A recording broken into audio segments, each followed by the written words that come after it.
So here we have a very important rare book from George Washington's library.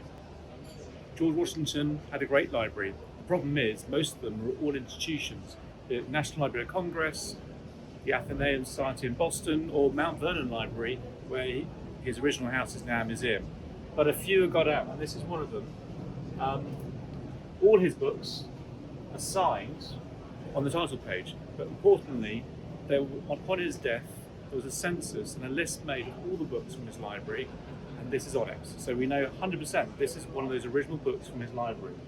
Now, the book itself is quite interesting. It's called Transactions of the Royal Humane Society. And what is that? And there's two guys, well, Letson's the author, and this guy Thornton, who we'll come back to. But they basically believed in the resuscitation of the human body in near-death experiences.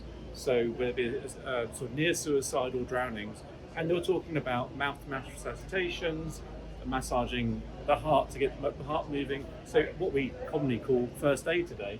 So from the 18th century, this is quite cool. Why was Washington at all interested? Well, they sent this book to him. It's a special red Morocco binding, because Washington actually had a real phobia, a fear of being buried alive in a near-death experience, to the point that actually he requested that, when the time came, he lay at rest for 3 days before they buried him, because he was so terrified of being buried alive.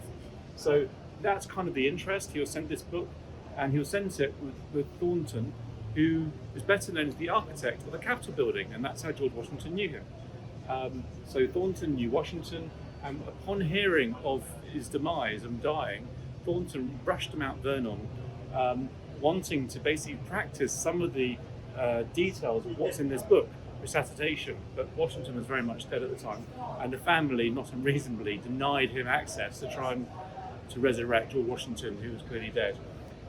So there is a connection between why George Washington had this book and why it comes to exist.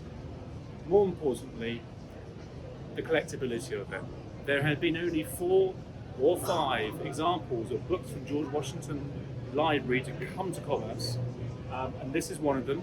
The last one at auction I can remember was at Christie's 10 years ago, where the journal of the first statute of Congress came up, George Washington's copy. That made $9.8 million. So these books are extremely valuable. This book is £700,000, and it's for sale for here at Treasure House, where this antique fair will be open all the way through till Monday. And this will be on display.